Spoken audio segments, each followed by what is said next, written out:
کتاب یعنی تورات کی تصدیق کرنے والی اور متقیوں کے لیے سراپا ہدایت اور نصیحت بن کر آئی تھی۔ وَلْيَحْكُمْ أَهْلُ الْإِنْجِيلِ بِمَا أَنزَلَ اللَّهُ فِيهِ، اور جو لوگ اللہ کے نازل کیے ہوئے حکم کے مطابق فیصلہ نہ کریں وہ لوگ فاسق ہیں۔ اور اے رسول محمد صلی اللہ علیہ وسلم، ہم نے تم پر بھی حق پر مشتمل کتاب نازل کی ہے۔ وَأَنزَلْنَا إِلَيْكَ الْكِتَابَ بِالْحَقِّ مُصَدِّقًا لِمَا بَيْنَ يَدَيْهِ مِنَ الْكِتَابِ، ہم نے تم پر بھی حق پر مشتمل کتاب نازل کی ہے۔ اچھا، آپ غور کریں گے اللہ تعالیٰ نے یہاں 3-4 دفعہ یہ فرمایا کہ بھئی تورات پر عمل کرو، تورات کے احکام پر عمل کرو، کتاب کو مضبوطی سے پکڑو، کتاب کے احکام پر عمل کرو۔ تو اس وقت مسلمانوں سے بھی یہی مطالبہ ہے۔ اس وقت ہماری یعنی بالکل یہ باتیں رکھیے، آپ ذہن بٹھا کے رکھیے کہ نہ ہم اپنی عقل سے چل سکتے ہیں اور نہ کبھی عقل سے مسلمان کامیاب ہوا۔ ہمیں تو ہر حال میں اپنی عقل کو، اپنی نقل کو، اپنے دماغ کو، اپنی صلاحیت کو اللہ جل جلالہ کے قرآن کے سامنے اور نبی اکرم صلی اللہ علیہ وسلم کی سنتوں کے سامنے بالکل جھکا کے رکھنا ہے، تب کامیاب ہوں گے۔ اس کے علاوہ کوئی کامیابی نہیں۔ اللہ کے یہاں معیار الگ ہے، چنانچہ دنیا والوں کے یہاں بھی معیار ہوتا ہے۔ آپ کسی آدمی کو کنویں سے نکالنا چاہیں تو اس کا معیار یہ ہے، اس کا طریقہ یہ ہے کہ رسی پھینکی جائے اور اس کو باہر کھینچ لیا جائے۔ اگر آپ اسی معیار کو درخت پر چڑھے ہوئے شخص کے لیے آزمائیں گے کہ بھائی ہم رسی پھینکتے ہیں تمہاری طرف اور تم رسی مضبوطی سے کمر میں باندھو، ہم اسے کھینچیں گے، تو انجام کیا ہوگا؟ کنویں سے رسی کے ذریعے ایک آدمی کو کھینچو گے تو اس کو حیات ملے گی، زندگی ملے گی، اس کو زندگی ملے گی، اور درخت پر چڑھے ہوئے آدمی کو اگر رسی کے ذریعے کھینچ کے نیچے گراؤ گے تو اس کو موت ملے گی۔ تو مسلمانوں میں اور کافروں میں فرق یہی ہے، کافروں کے لیے معیار الگ ہے، اللہ کی نافرمانیاں کریں، خوب اللہ کا انکار کریں، خوب سود کریں، حرام خوریاں کریں، ان کی ترقی اسی طرح ہوگی۔ لیکن مسلمانوں کے ہیں اللہ کا معیار یہ ہے کہ اگر اس آدمی نے ایک بھی گناہ کر لیا تو یہ اللہ کی نظروں سے گر گیا۔ حضرت تھانوی رحمۃ اللہ علیہ فرماتے ہیں مسلمانوں کے یہاں، مسلمانوں کی قیمت اللہ کے یہاں ٹوپی کی طرح، ٹوپی پر اگر ہلکا سا داغ بھی لگ جائے تو آپ اتار کر رکھ دیتے ہیں اور کہتے ہیں اس ٹوپی کو دھو دو، اس پر گندگی لگ رہی ہے۔ ٹوپی پر بالکل صاف طور پہ، نمایاں طور پہ گندگی ظاہر ہوتی ہے۔ تو اللہ تعالیٰ کے یہاں معیار مسلمانوں کا یہی ہے کہ اگر ان سے کوئی گناہ ہوا اور ہماری نافرمانی ہوئی اور انہوں نے ہمارے حکموں کو توڑ کر دنیا کو ترجیح دی تو ان کو ہم نیچے اتار دیں گے، بالکل سر سے اٹھا کر نیچے اتار دیں گے، انہیں ایک طرف رکھو۔ اور کافروں کا حال کیا ہے؟ علماء فرماتے ہیں الطالوی کہ کافروں کا معیار اللہ تعالیٰ کے یہاں ایسا ہے جیسے جوتے پہ پاخانہ لگ جائے تو بھی آپ برداشت کر لیں گے، جوتے کے تلوے پر اگر گندگی لگ جائے، پیشاب لگ جائے تو بھی آپ برداشت کر لیں گے۔ چنانچہ سڑکوں پر جاتے ہیں پاخانہ لگتا ہے، آدمی برداشت کر لیتا ہے۔ تو یہ مسلمانوں میں اور کافروں میں فرق ہے۔ جب تک ہم اللہ کے احکام پر 100% نہیں چلیں گے کامیابی نہیں ہو سکتی۔ بھائی یہی تو سب سے بڑی مصیبت ہے۔ آپ لوگوں نے، ہم لوگوں نے ساری چیزیں تسبیح پڑھنے کو سمجھ لیا ہے، صرف قرآن کی تلاوت کو اصل چیز سمجھ لیا ہے۔ اصل چیز اللہ تعالیٰ کی نافرمانی سے بچنا ہے۔ آپ صلی اللہ علیہ وسلم نے حضرت ابو ہریرہ سے فرمایا تھا یا ابا ہریرہ اتق المحارم تکن اعبد الناس، اے ابو ہریرہ تمام گناہوں سے بچ جاؤ، تم سب سے بڑے عبادت گزار بن جاؤ گے۔ یہ نہیں بتایا کہ نفلیں زیادہ پڑھو، تسبیحیں زیادہ پڑھو کہ تم سب سے بڑا عبادت گزار بن جاؤ گے۔ ہم نے تسبیحوں کو معیار سمجھ رکھا ہے، رات کو جا کر مسجد میں تہجد بھی پڑھ لیں گے، صبح کو غیبت کر کے تہجد کا نور ضائع بھی کر دیں گے، صلاۃ اللیل بھی پڑھ لیں گے، لیلۃ القدر میں کھڑے بھی ہو جائیں گے اور عید کی چاند رات کو دھاڑیاں منڈوا کر سرعام پھریں گے بھی۔ تو کیا مسئلہ ہے؟ اللہ کے احکام کو اس طرح پامال کیا جائے اور ہمارے دل میں ذرہ برابر ایسا نہیں، ایسا نہیں ہو سکتا۔ اللہ کے احکام پامال ہوتے رہیں اور ہم باعزت رہیں۔ تکن اعبد الناس، بھائی تم سب سے بڑے عبادت گزار جب بنو گے جب اللہ کے نافرمانیوں سے بچو۔ چنانچہ آدمی اگر اللہ تعالیٰ کے احکام پر عمل کر رہا ہے، نافرمانی سے بچ رہا ہے، سنیے آپ حضرات یہاں ہیں، ہر کسی کو اسی معیار پر پرکھیے۔ شیخ ہونا الگ بات ہے، مرشد ہونا الگ بات ہے۔ آدمی خود صالح ہو سکتا ہے، مصلح نہیں ہو سکتا۔ غلط فہمی یہاں ہوئی۔ آج کل آپ ہر کسی کو پیر بنا لیتے ہیں، چاہے جس سے بیعت ہو جاتے ہیں، چاہے جس کو شیخ بنا لیتے ہیں۔ صالح ہونا الگ بات ہے، مصلح ہونا الگ بات ہے۔ یہ آدمی صالح ہے تو خود نیک ہے، لیکن مصلح نہیں، اصلاح نہیں کر سکتا۔ اصلاح کے معیار ہیں بھائی۔ شیخ کے لیے ضروری ہے کہ وہ روک ٹوک کرتا ہو، پکڑ دھکڑ کرتا ہو، ہر بات پر تنبیہ کرتا ہو، آپ کو گناہوں کی یاد دہانی کرتا ہو، آپ کو 10 سال خانقاہ میں جاتے ہوئے ہو گئے، آپ کو یہ تک معلوم نہیں کہ ٹخنے ڈھانکنا کتنا بڑا گناہ ہے؟ تو آپ کس شیخ سے بیعت ہے؟ آپ کی کیسی بیعت ہے؟ آپ کا کیسا اصلاحی تعلق ہے؟ بیعت کے بعد تو یہ ہونا چاہیے تھا مخلوق خالق سے جڑے، زمین آسمان سے جڑے، فرش عرش سے جڑے، آدمی اللہ سے مل جائے۔ آپ کو ابھی تک یہ معلوم نہیں ہوا، آپ کی داڑھی خشخشی ہے، ایک مٹھی داڑھی نہیں ہوئی، 10 سال سے فلاں حضرت کی خدمت میں جا رہے ہیں، فلاں حضرت کی خدمت میں جا رہے ہیں، ان حضرت کو یہ تک توفیق نہیں ہوئی کہ تمہیں بتا دیں کہ ایک مٹھی داڑھی رکھنا واجب ہے، ایک مٹھی سے کم کرنا قطعاً حرام ہے۔ ایسا آدمی اللہ کا باغی ہے۔ اور حدیث شریف میں آیا ہے بخاری شریف کی، کل امتی معاف الا المجاہرین، میری پوری امت کو معاف کیا جا سکتا ہے سوائے ان لوگوں کے جو کھلم کھلا بغاوت کریں۔ امام نووی رحمۃ اللہ علیہ فرماتے ہیں المہاجر المجاہر الذی اظہر معصیتہ، مجاہر آدمی وہ ہے جو گناہوں کو ظاہر کر کے کرے۔ آپ داڑھی منڈا رہے ہیں، کھلے عام گناہ نہیں ہے۔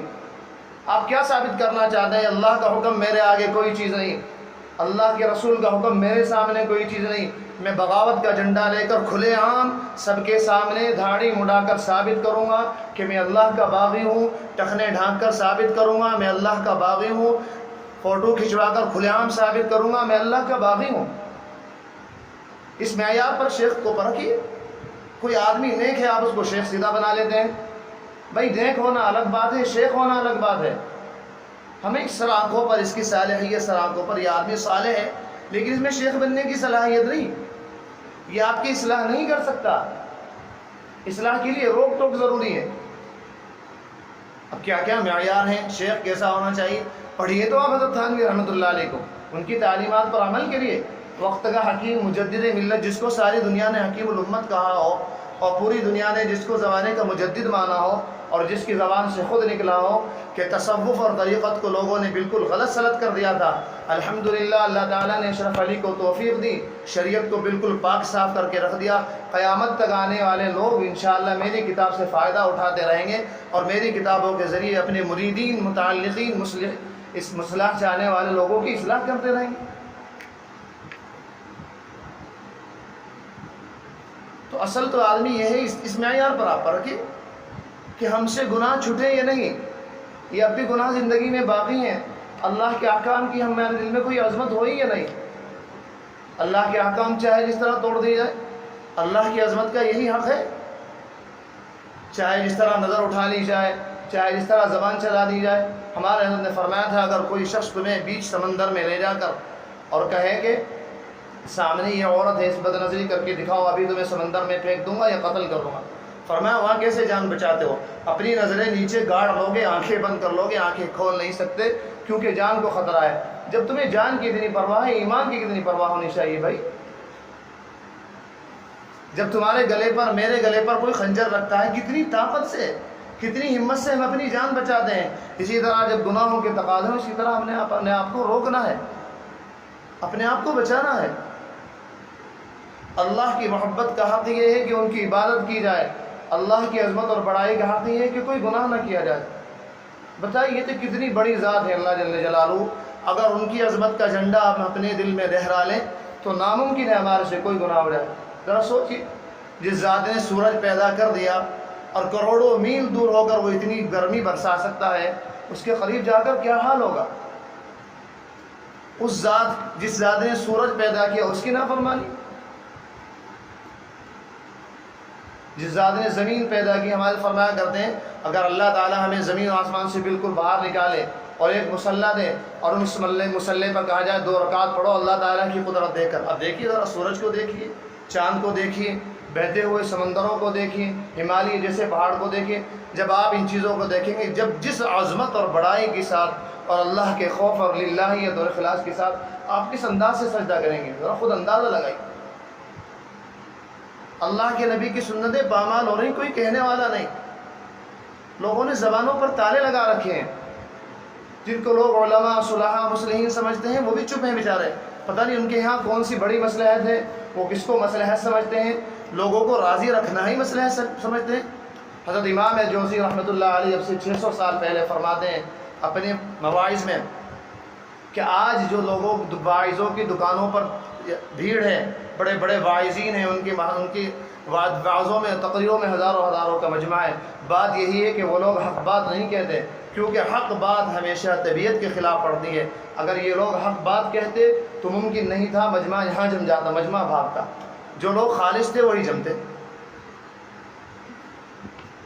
دیکھیے میں داڑھی کا تذکرہ کروں اور ہفتے وہی لوگ آئیں گے جن کو اللہ نے استقامت دی ہے، ورنہ دیکھا ہے، میں تجربہ کیا ہے، جو لوگ داڑھی نہیں رکھتے وہ صاف ہو جاتے ہیں، کیونکہ خود ان کے نفس کے خلاف یہ بات پڑتی ہے۔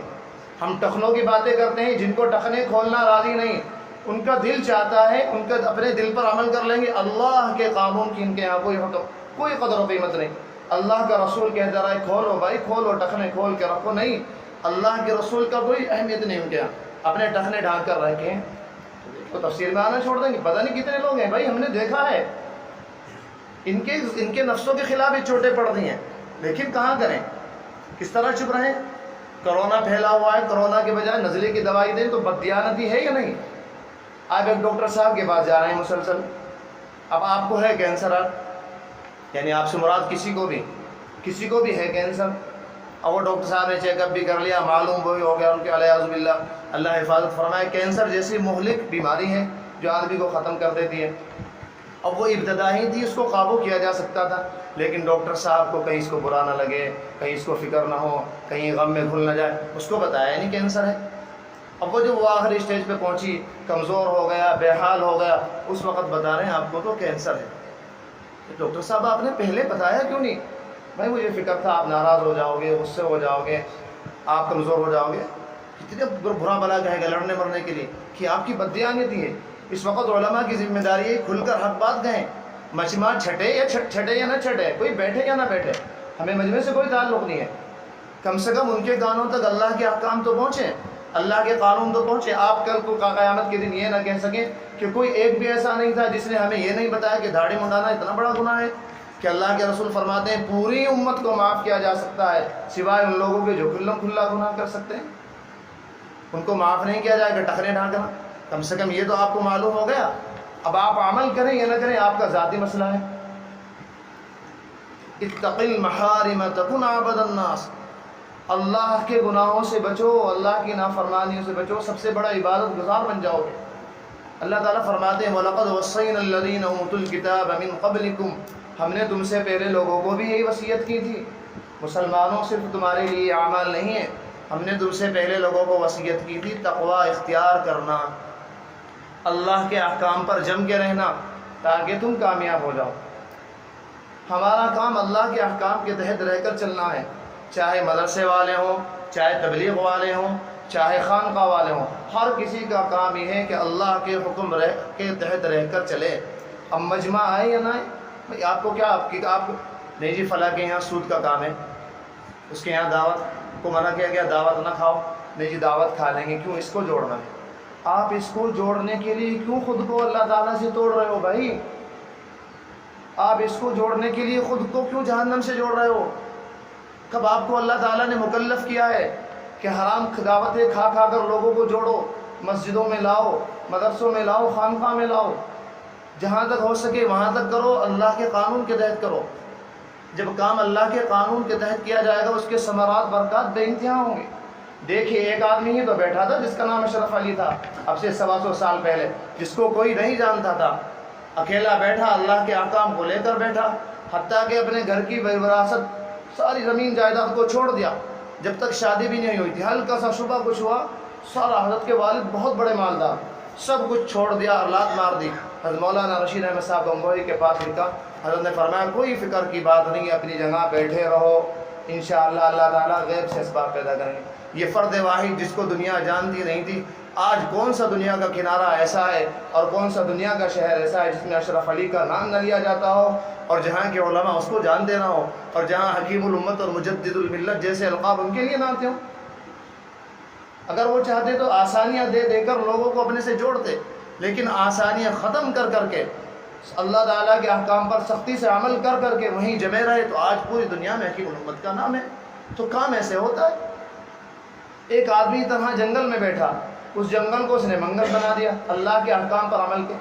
آپ دیکھا نہیں بزرگ کہاں کیسی بستیوں میں ہوتے ہیں، اللہ والے خالص کیسے کیسے پہاڑوں میں ہوتے ہیں، گھسٹ گھسٹ کر جا رہے ہیں سہارنپور سے 100 کلومیٹر دور، 50 کلومیٹر دور، 60 کلومیٹر دور. جس آدمی پر گاؤں کا نام تک نہیں لینا آتا، گاؤں کا نام تک عجیب ہے، وہاں ایک اللہ والا بیٹھا، اللہ کے احکام پر عمل کرنے والا بیٹھا، صحیح عالم بیٹھا، تو پوری دنیا سے کھچ کھچ کر وہاں جا رہے ہیں. تو کام ایسے ہوتا ہے. اگر آپ کام کرنا چاہتے ہیں، مدرسے والے ہیں، جماعت والے ہیں، خانقاہ والے ہیں، تو اللہ کے قانون کے تحت رہ کر کام کیا جائے گا، تب اس کے ثمرات برکات ظاہر ہوں گے. اللہ کے حکموں کو اگر ایک طرف رکھ دیا جائے تو کوئی فائدہ نہیں. اللہ تعالیٰ بار بار فرما رہے، دیکھو تورات میں جو حکم ملا اس پر عمل کرو، اس کے مطابق چلو، قرآن میں جو حکم ملا اس کے مطابق عمل کرو. اور اللہ کے لیے ہمارے بڑے جوش میں آ کے فرمایا کرتے ہیں. ایک عجیب، خیر آپ حضرات گواہ ہیں نا کہ حضرت سے مجھے شدید محبت ہے، میں مجبور ہو جاتا ہوں. ایک عجیب والہانہ محبت ہے، پتہ نہیں دیکھا نہیں اس آدمی کو، بس سنا اور کتابیں پڑھی. ایک عجیب فرمایا، حدیث شریف میں آتا ہے حضرت کے الفاظ، فرمایا حافظ ابن حجر رحمۃ اللہ علیہ فتح الباری میں ایک حدیث نقل کرتے ہیں، افنا شبابہ و نشاطہ فی عبادت اللہ. وہ نوجوان جس کی جوانی اللہ کی محبت میں اٹھی ہو اور اپنی جوانی کو خاک کر دے اللہ کے حکموں پر. فرمایا جم جاؤ، اگر ایک جوانی کیا، تمہیں تو ایک جوانی ملی ہے، اگر اللہ تعالیٰ 1,00,000 جوانیاں دے ان سب کو اللہ کے احکام پر فدا کر دو، اور حرام خواہشوں سے کہو جلا کر خاک نہ کر دوں تو داغ نہ میرے قریب مت آنا، تمام حرام خواہشات کو بالکل قربان کر دو اللہ کی رضا کے لیے. ایک جوانی ہم پر بھاری پڑ رہی، جگہ جگہ ہم اللہ کے احکام کو توڑ رہے. اگر 1,00,000 جوانیاں بھی ہمیں اللہ تعالیٰ دیں تو ان سب کو ہمیں اللہ تعالیٰ پر فدا کر دینا چاہیے. میں جلا کر خاک نہ کر دوں تو داغ نام نہیں. حرام خواہشتیں میرے قریب آ نہیں سکتی، میری نظر اٹھ نہیں سکتی، ممکن نہیں. مجھے اللہ تعالیٰ کا دیدار کرنا ہے قیامت کے دن، ممکن نہیں میری نظریں موبائل پر غیر محرم عورتوں کو دیکھیں، بازاروں میں غیر محرم عورتوں کو دیکھیں. میں کس طرح اللہ تعالیٰ کا دیدار کر سکوں گا؟ کس طرح؟ مجھے نبی اکرم صلی اللہ علیہ وسلم سے چہرے کی زیارت کرنی ہے، آپ کا چہرہ مبارک دیکھنا ہے، مجھے پاخانوں کو تھوڑے دیکھنا ہے، ممکن نہیں میری نگاہیں پاخانوں کی طرف اڑے. موبائل میں سب سے زیادہ موبائل میں بد نظری ہو رہی، جب چاہا کسی عورت کو دیکھ لیا، جب چاہا کسی کی خبریں سنی. بتائیے آپ حضرات کو اللہ کا دیدار کرنا ہے کہ نہیں؟ نبی اکرم صلی اللہ علیہ وسلم سے تعلق ہے کہ نہیں؟ ان کا چہرہ دیکھنا نہیں چاہتے کیا؟ تعلق نہیں ہے. اگر تعلق ہے اور زیارت کرنا چاہتے ہیں تو ان نگاہوں کو بچائیے، ان کانوں کو بچائیے، زبانوں کو بچائیے، اپنے ہاتھوں کو بچائیے. پھر دیکھیے اللہ کے نبی صلی اللہ علیہ وسلم کی محبت، پھر وہاں زیارت کیجیے. جب اللہ جل جلالہ کی خود زیارت ہوگی، نبی اکرم صلی اللہ علیہ وسلم کی خود زیارت ہوگی، کس قدر یہ دیکھیے آپ کس قدر گردنیں کٹ رہی ہیں اللہ کے لیے اور اللہ کے نبی کے لیے. جب بن دیکھے یہ حال ہے، جب دیدار ہوگا تو کیا حال ہوگا؟ ہم لوگ کیوں اپنے آپ کو دیدار سے محرومی پر تلے ہوئے ہیں گناہ کر کر کے؟ اللہ کے لیے سب سے بڑی بات یہی ہے کہ ہم لوگ گناہوں سے بچیں، اللہ کے احکام پر عمل کریں. خاص طور سے جو لوگ جن لوگوں کو اللہ نے شرع حلیہ دیا ہے، دھاڑیاں رکھ لی، انہوں نے بڑے مبارک لوگ ہیں. ہمارے فرمایا کرتے ہیں دھاڑیاں والوں، ٹوپی والوں، تم تو بچو خاص طور سے گناہوں سے، ورنہ ظالموں تسبیحاں بدنام ہو جائیں گے، لمبے لمبے کرتے بدنام ہو جائیں گے، تمہاری وجہ سے ٹوپیاں بدنام ہو جائیں گی. خاص طور سے ہم لوگوں کو جو لوگ نیکی کا دعویٰ کرتے ہیں، جن لوگوں نے اللہ کا لاکھ لاکھ فضل ہے، جن لوگوں نے چہرہ نبی اکرم صلی اللہ علیہ وسلم جیسا بنا لیا، کم سے کم قیامت کے دن اتنا ہی کہہ دیں گے، یا رب تیرے محبوب کی شباہت لے کے آیا ہوں، حقیقت تو اس کو کر دے، میں صورت لے کے آیا ہوں.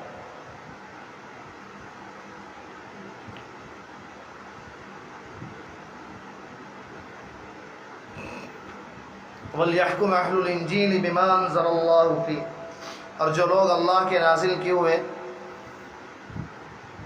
احکام کے مطابق فیصلہ نہ کریں وہ لوگ فاسق ہیں. وَلْيَحْكُمْ أَهْلُ الْإِنْجِيلِ بِمَا أَنزَلَ اللَّهُ فِيهِ وَمَنْ لَمْ يَحْكُمْ بِمَا أَنزَلَ اللَّهُ فَأُولَٰئِكَ هُمُ الْفَاسِقُونَ، اور جو لوگ اللہ کے نازل کیے ہوئے حکم کے مطابق فیصلہ نہ کریں وہ لوگ فاسق ہیں. تو خیر اب آخری بات خلاصے کے طور پر، بہت حضرات پھر رہے ہیں اور چاہتے بھی ہیں، ان کی اللہ سے محبت کی دلیل بھی ہے کہ ہم کسی مصلح سے تعلق کریں، کسی شیخ سے تعلق کریں، تو بس معیار میں نے بتا دیا، آپ جہاں چاہیں، جس خانقاہ میں چاہیں جانا چاہیں اور جس شیخ سے اصلاحی تعلق رکھنا چاہیں تو پہلے چند چیزیں دیکھ لیں۔ پہلے نمبر پر اس کے یہاں اللہ کے احکام کی عظمت ہے یا نہیں، وہ خود گناہوں سے بچتا ہے یا نہیں اور اپنے متعلقین کو بچاتا ہے یا نہیں۔ دوسرے نمبر پر اس کے متعلقین جو ہیں ان کی اکثریت صحیح ہے یا نہیں۔ اگر ان کی اکثریت صحیح ہے، اکثر لوگوں کے دھاڑیاں ہیں، اکثر لوگوں کے ٹخنے کھلے ہوئے ہیں، اکثر لوگ خاص طور سے ایسے ایسے گناہ عام طور پہ جو ہو رہے ہیں، فوٹوگرافی وغیرہ، ان سے بچ رہے ہیں، تو سمجھیے کہ صحیح آدمی ہے، جسے دیکھ کے تعلق مع اللہ نصیب ہو، اللہ کا قرب نصیب ہو۔ اگر یہ سب چیزیں آپ کو وہاں محسوس ہو رہی تو سر آنکھوں کا علی الرأس والعین، ہماری سر آنکھوں پر ہے، ان کے قریب جائیے، بہت بڑی نعمت عظمیٰ ہے، نعمت غیر مترقبہ ہے، ان سے قریب ہوتے رہیے، اللہ سے تعلق بڑھاتے رہیے۔ اور جہاں دیکھیے اکثریت ہی بالکل ان کو کچھ پرواہ ہی نہیں، صرف ان کو ضربے لگانے سے پرواہ ہے، نہ اللہ کی کوئی محبت ہے، نہ وہاں اللہ تعالیٰ کا کوئی خوف محسوس ہوتا ہے، نہ وہاں کوئی روک ٹوک ہوتی ہے، تو وہاں سے نکل جائیے۔ فائدہ اس میں ہے آپ کا، میرا بھی فائدہ اس میں، کہیں کچھ نہ کسی کو، صالح ہیں، ان کی صالحیت سر آنکھوں پر، مصلح نہیں ہیں، اصلاح نہیں کر سکتے، نیک ہیں، شیخ نہیں ہیں، وہاں سے الگ ہو جائیے اور کسی اللہ والے کو ڈھونڈیے۔ اور اتنے حضرت تھانوی رحمۃ اللہ علیہ، ہمارے حضرت شیخ العرب والعجم عارف باللہ حضرت مولانا شاہ حکیم اختر صاحب، حضرت مولانا مفتی رشید احمد صاحب لدھیانوی، ان حضرات کی کتابوں کا مطالعہ رکھیں۔ اللہ تعالی ہم سب کو حقیقی اسلامی ایمانی زندگی نصیب فرمائے۔ وآخر دعوانا الحمد للہ رب العالمین۔